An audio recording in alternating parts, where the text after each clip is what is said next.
शृणुवत्स प्रवक्ष्यामि आद्यास्तोत्रं महाफलम् यः पठेत् सततं भक्त्या स एव विष्णुवल्लभ मृत्युर्व्याधिभयं तस्य नास्ति किंचित् कलौ युगे अपुत्रा लभते पुत्रं त्रिपक्षं श्रवणं यदि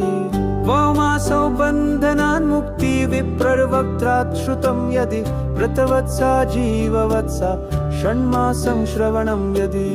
नौकायां संकटे युद्धे पठना जयमाप्नुयात्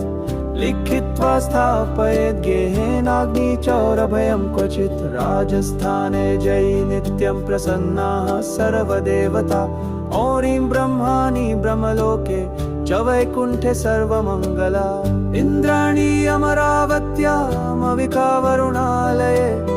यमालये कालरूपा कुबेर भवने शुभा महान